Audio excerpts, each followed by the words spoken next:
Bismillahirrahmanirrahim. Alhamdulillahirabbil alamin. Wassalatu wassalamu ala sayyidil mursalin sayyidina maulana Muhammadin wa ala alihi wa sahbihi ajma'in amma ba'du. Wala hawla wala quwata illa billahil aliyyil azim. Rabbi shrah li sadri wa yassir li amri wahlul 'uqdatam min lisani yafqahu qawli. Subhanaka la ilma lana illa ma 'allamtana innaka antal alimul hakim. Allahumma rzuqna fahman nabiyyin wa hifdzal mursalin wa ilhamal malaikatil muqarrabin birahmatika ya arhamar rahimin. Allahumma aghnina bil ilmi wa zayyinna bil hilmi wa akrimna bit taqwa wa jamilna bil afiyah birahmatika ya arhamar rahimin. Rabbana zidna ilma warzuqna fahma waj'alna minas shalihin. Allahumma akhrijna min dhulumatil wahmi wa akrimna binuril fahmi waftah alaina bima'rifatil ilmi wa nawwir qulubana binuri hidayatika kama nawwarta syamsa wal qamar wa sahhil lana abwaaba fadlika ya arhamar rahimin amin ya rabbal alamin. Qala al-mu'allifu rahimahullahu ta'ala nafa'ana Allah bi'ulumihi wa bi asrarihi fid dharaini amin ya rabbal alamin. Tatimmatun ay hadhihi tatimmatun utawi iki iku nyempurnaake. Ya tayammamu tayammum sapa man anil hadatsaini saking hadas loro, rupane hadas cilik lan hadas gede, lifa qodimain krono kasepen banyu, au khaufi mahdzurin utawa wedi perkara kang diwedeni, min isti'malihi saking gunakake banyu, biturabin kelawan lebu, tahurin kang nyucikake, lahu kang iku tetep kaduwe turab, ghubarun utawi bledug.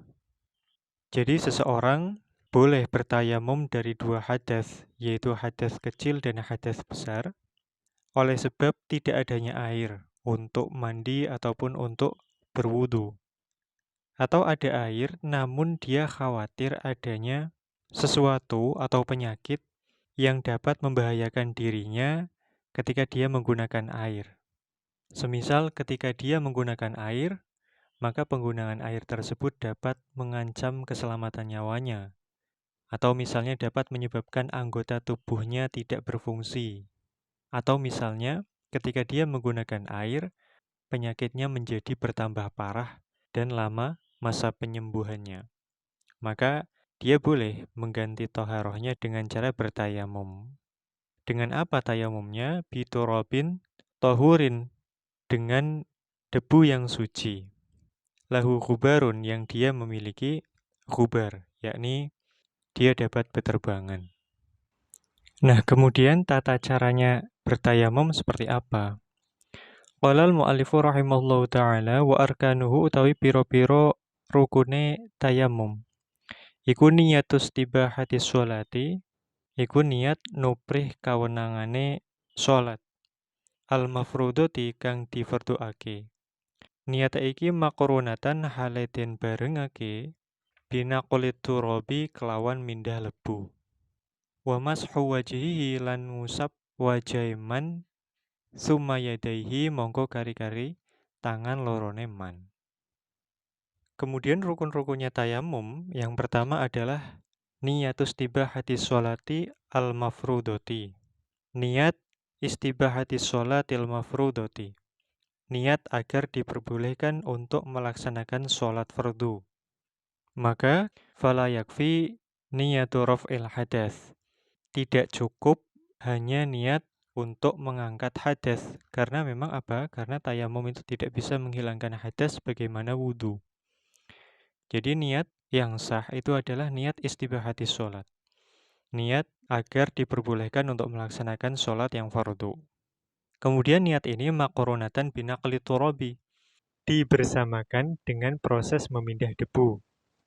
Jadi niat itu wajib dilanggengkan sampai dengan seseorang itu mengusap sebagian wajahnya. Kemudian setelah niat, rukun yang selanjutnya adalah mashu wajhihi. Dia mengusap wajahnya dengan debu. Kemudian rukun yang ketiga adalah mengusap kedua tangannya dengan debu. Nah, kemudian antara mashu wajhihi kemudian mashu yadaihi itu menggunakan nakal yang berbeda. Jadi ketika dia mengusap kedua tangannya itu, dia menggunakan turab yang baru. Nah, hal yang penting yang perlu diketahui adalah bagian bawah hidung, yaitu ma yuqbilu minal anfi ala syafati.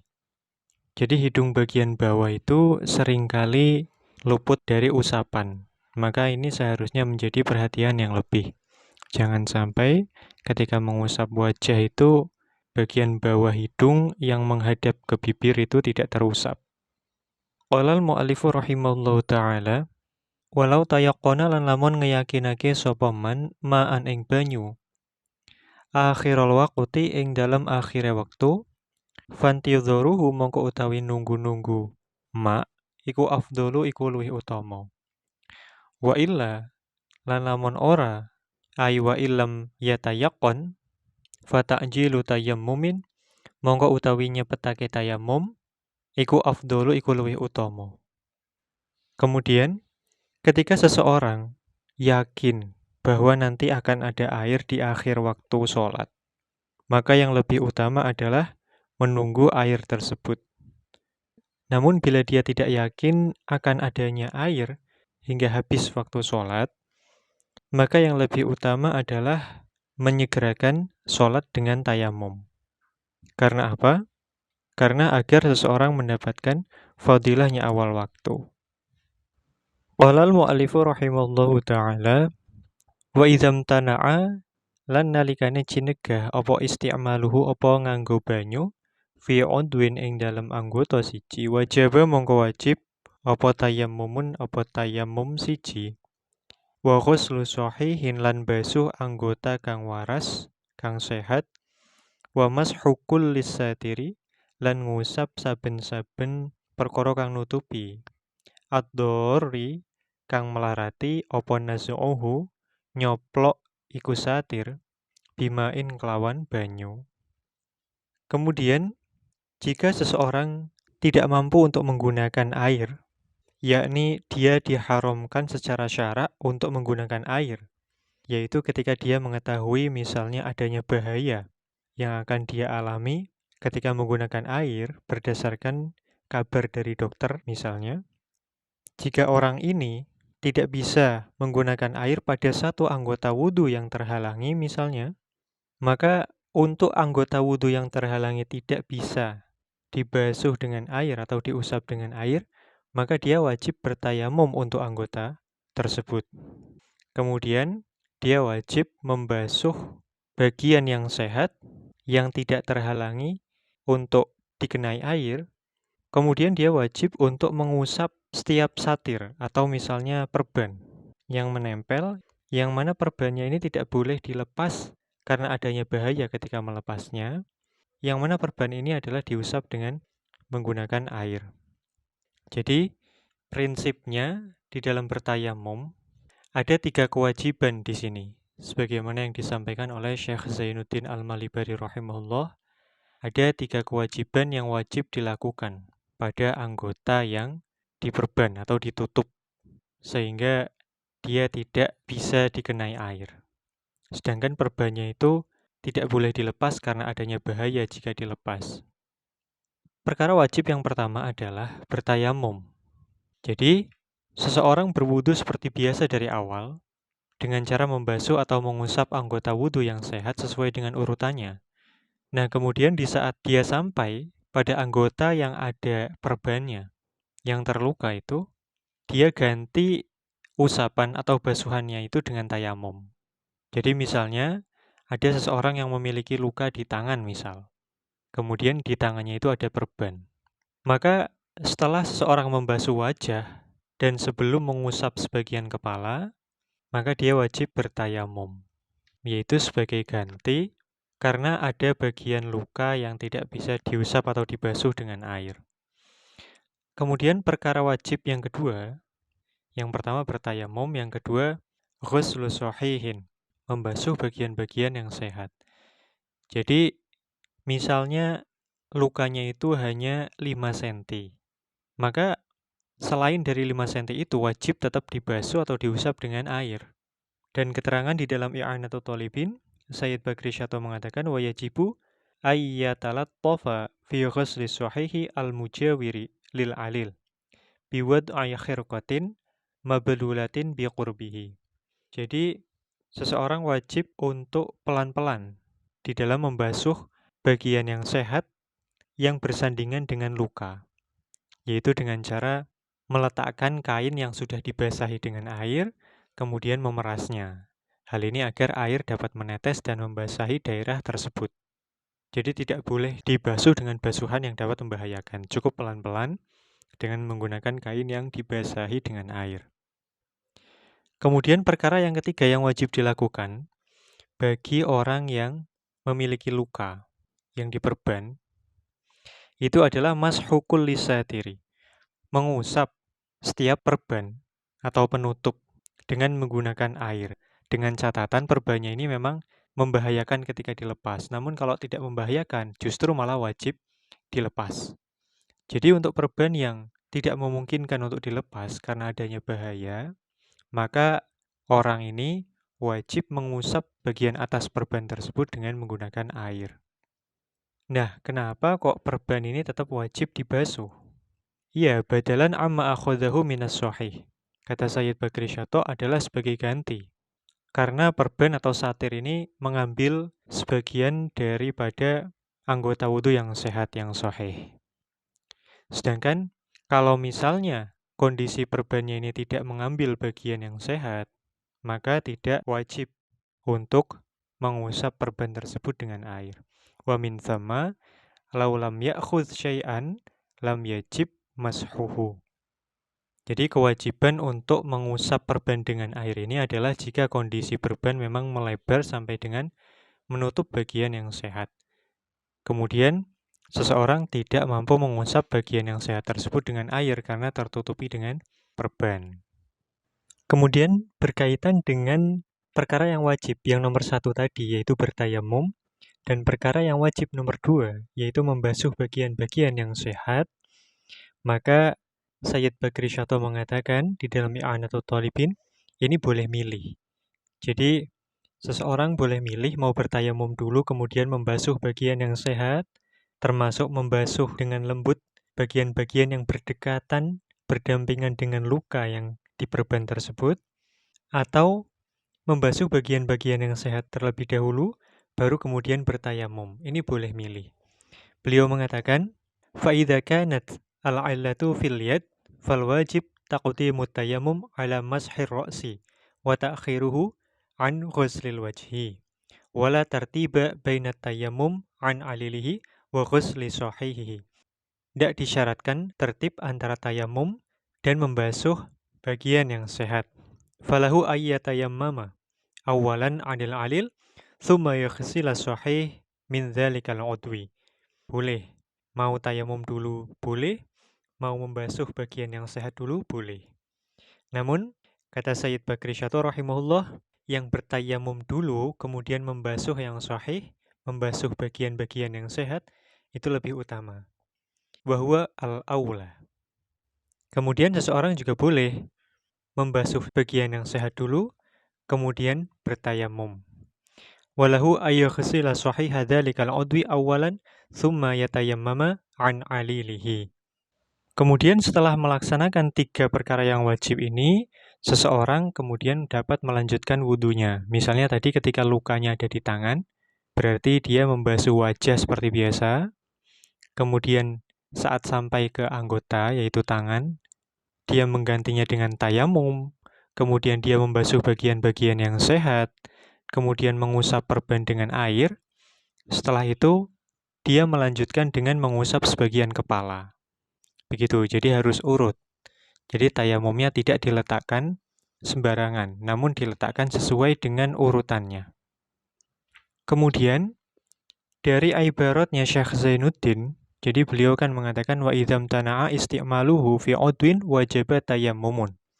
Jadi dapat disimpulkan bahwa dikarenakan tayamum itu fungsinya adalah sebagai pengganti dari basuhan yang tidak mungkin dilakukan dengan air, maka jumlah tayamum itu disesuaikan dengan jumlah anggota wudhu yang terluka. Kadangkala seseorang itu wajib bertayamum sekali, yaitu ketika misalnya lukanya berada pada satu anggota wudhu, atau lukanya berada di 2, 3, atau 4 anggota wudhu, namun berurutan dan kondisinya merata. Ada kalanya juga seseorang wajib bertayamum sebanyak 2 kali, yaitu ketika misalnya seseorang memiliki luka yang berada pada 2 anggota wudhu, yang mana kondisinya semuanya tidak merata, atau misalnya merata pada salah satunya saja, atau merata semua tapi tidak berurutan. Contohnya misalnya lukanya ada di wajah dan di kaki. Ini kan nggak urut. Maka wajib bertayamum 2 kali sesuai urutannya. Atau misalnya seseorang bisa saja wajib bertayamum 3 kali, yaitu ketika lukanya berada pada 3 anggota wudhu selain kepala dan kondisinya tidak merata lukanya. Bahkan seseorang bisa saja wajib bertayamum sebanyak 4 kali, yaitu ketika lukanya itu berada di seluruh anggota wudhu dan luka yang berada di bagian kepala itu merata. Karena memang kalau lukanya yang di bagian kepala tidak merata, tidak berpengaruh, karena yang wajib inda Syafi'iyah adalah mengusap sebagian kepala. Naam. Kemudian terdapat catatan penting yang disampaikan oleh Sayyid Bakri Syato di dalam I'anatul Talibin. Ini penting. Wa'alam anna satiro in kana fi a'dha'it tayammum wajabat i'adatus sholati mutlaqan linaqsil badal wal mubdal. Jadi ketika perban atau luka yang diperban ini ada di anggota tayamum, yaitu berarti wajah dan tangan, maka secara mutlak seseorang itu wajib mengulangi sholatnya. Hal ini karena wudhu dan juga tayamumnya sama-sama tidak sempurna. Linaqsil badal wal mubdal jami'an. Ini kalau perban berada di anggota tayamum, maka wajib untuk mengulangi sholat secara mutlak. Lalu bagaimana kalau perbannya itu ada di selain anggota tayamum? Wa in kana fi ghairi a'dha'it tayammum, maka diperinci fa in akhadha minas sahih ziyadatan ala qadril istimsak wajabat al-i'adah. Jadi kalau misalnya perbannya ada di selain anggota tayamum, selain wajah dan kedua tangan, namun porsi perbannya ini melebar sehingga mengambil bagian yang sehat, yang melebihi dari kadar istimsak, kadar di mana perban bisa menempel. Maka dalam hal ini wajib untuk mengulangi sholat. Sawa'un wadu'ahu ala hadathin aw wadu'ahu ala tuhrin. Baik perbannya itu dia pakai dalam kondisi dia berhadas atau dalam kondisi suci. Wa kadza tajibu in akhadha minas sahih biqadril istimsak wa wadu'ahu ala hadathin. Demikian juga wajib mengulangi sholat kalau misalnya perbannya tidak melebar, namun perbannya ini dipasang dalam kondisi hadas. Ini wajib. Wa illam ya'khudh minas sahih syai'an lam tajib al-i'adah. Sedangkan kalau misalnya perbannya ini tidak mengambil bagian yang sehat sama sekali, tidak melebar, maka dalam hal ini tidak wajib untuk i'adah sholat. Sawa'un wadu'ahu ala hadathin aw ala tuhrin. Baik perban itu dipakai dalam kondisi hadas ataupun dalam kondisi suci. Demikian juga tidak wajib untuk mengulangi sholat. Wa kadza la tajibu in akhadha minas sahih biqadril istimsak wa wadu'ahu ala tuhrin. Demikian juga tidak wajib untuk mengulangi sholat kalau misalnya perbannya itu mengambil daerah yang sahih biqadril istimsak dengan kadar menempelnya perban itu saja, kemudian perban itu digunakan dalam kondisi suci, maka dalam hal ini tidak wajib untuk mengulangi sholat. Jadi kesimpulannya, seseorang itu wajib mengulangi sholat ketika dia memiliki perban yang menutupi lukanya itu, yang mana perbannya itu tidak bisa dilepas karena adanya bahaya, maka dia wajib mengulangi sholat dalam kondisi-kondisi 3. Yang pertama adalah perban di anggota tayamum, ingka nafi a'dha'i tayamum. Yang kedua, perban di selain anggota tayamum, namun pemasangannya melebihi batas anggota yang luka. Jadi, ingka nafi ghairi a'dha'i tayamum, fa in akhadha minas sahih ziyadatan ala qadril istimsak. Wajabat al-i'adah. Kemudian, perban berada di selain anggota tayamum, dan pemasangannya tidak melebihi batas anggota yang luka, kecuali untuk sekedar perkataan saja, yaitu biqadril istimsak, namun pemasangannya dalam kondisi hadas. Keterangan Sayyid Bakri Syato tadi, wa kadza tajibu in akhadha min as-sahih biqadril istimsak wa wada'ahu ala hadatsin. Kemudian seseorang tidak wajib mengulangi sholat kalau kondisinya yang pertama, perbannya seukuran dengan anggota luka. Wa illam ya'khudh min as-sahih syai'an lam tajib al-i'adah. Kemudian yang kedua, perbannya tidak melebihi batas anggota luka, kecuali sekadar untuk merekatkan perban, yakni in akhadha min as-sahih biqadril istimsak, kemudian dipasang dalam kondisi suci. Namun demikian, yang paling penting lagi, walaupun seseorang itu harus mengulangi sholatnya karena adanya perban dan kondisi-kondisi yang tadi sudah disampaikan, dia tetap wajib melaksanakan sholat pada waktu itu dalam rangka lihurmatil waqti, untuk menghormati waktunya sholat fardu. Tujuannya nanti apa? Agar semisal dia nanti meninggal dunia sebelum dia sampai mengqodhoinya, maka dia tidak mendapatkan dosa, karena dia tidak dianggap meninggalkan sholat di saat dia mampu. Hal ini berdasarkan hadis Nabi SAW, "Idza amartukum bi amrin fa'tu minhu mastata'tum." Kalau misalnya aku perintahkan kepada kalian suatu perintah, maka laksanakanlah semampu kalian. Walal mu'allifu rahimallahu ta'ala, wala tartiba, lan ora ono tertib iku wajib, bainahuma ing dalem antarane tayamum lan ghuslus sahih, li junubin kadwe wong kang junub. Au udwaini, atawa ing dalem anggota loro. Fatayammumani mongko wajib apa tayamum loro. Wala yusolli lan ora salat sapa man bihi kelawan tayammum siji, illa fardhon angin ing fardu wahidan kang siji, walau nadhron. Senajan anane fardu iku nazar. Wa sahhalan sah apa janaizu pira-pira salat jenazah ma'a fardin sertane fardu siji. Kemudian kewajiban tertib itu tidak berlaku di dalam mandi. Jadi kalau wudu wajib tertib antara tayamum dan ghuslus sahih, sedangkan di dalam mandi junub itu tidak berlaku, tidak wajib. Kemudian au udwaini fatayammumani, ini atofnya kepada fi udwin. Fi udwin wajibat tayammumun. Ai awimtana'a isti'maluhu fi udwaini maksudnya. Jadi ini menjelaskan yang tadi sudah disampaikan, bahwa di dalam berwudu itu nanti jumlah tayamumnya mengikuti jumlah luka, seperti yang sudah saya sampaikan. Dan tayamum itu hanya bisa digunakan untuk satu sholat fardu saja, walaupun sholat fardu itu sholat fardu yang dinazari. Sedangkan di dalam sholat jenazah, beberapa kali sholat jenazah bersamaan dengan satu sholat fardu itu bisa dilaksanakan dengan satu kali tayamum. Karena apa? Li'annaha wa in kanat fardhu kifayatin lakinnaha kan nafl. Jadi walaupun statusnya itu sholat jenazah adalah fardu kifayah, namun demikian dia seperti halnya sholat sunnah.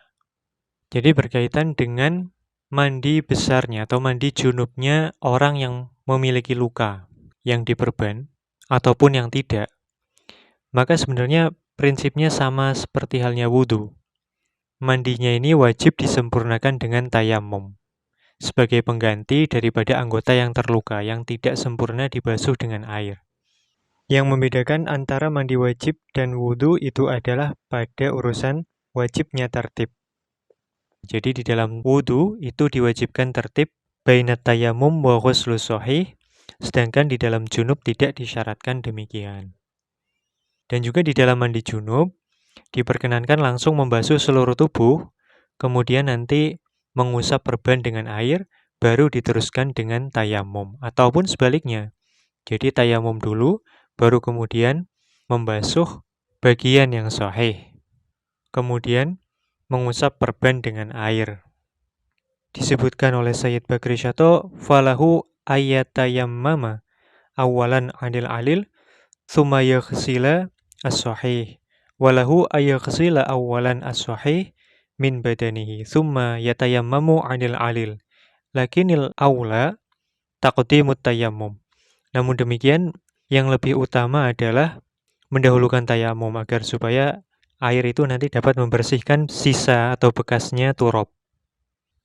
Kemudian, hal penting lagi berkaitan dengan mandi junub bagi orang yang memiliki luka, itu adalah bahwa tayamum ini harus senantiasa diperbaharui setiap hendak mengerjakan sebuah sholat fardu, walaupun ia tidak hadas. Nah, kemudian ketika seseorang nanti hadas kecil, maka yang wajib baginya adalah sebatas berwudu sebagaimana orang normal. Naam. Qala al-mu'allifu rahimallahu ta'ala wa nawaqiduhu ay asbabu nawaqidil wudu'i arba'atun ila huna wallahu a'lam bisawab. Subhanakallahumma wa bihamdik asyhadu an la ilaha illa anta astaghfiruka wa atubu ilaik. Subhana rabbika rabbil izzati amma yasifun wa salamun alal mursalin walhamdulillahi rabbil alamin.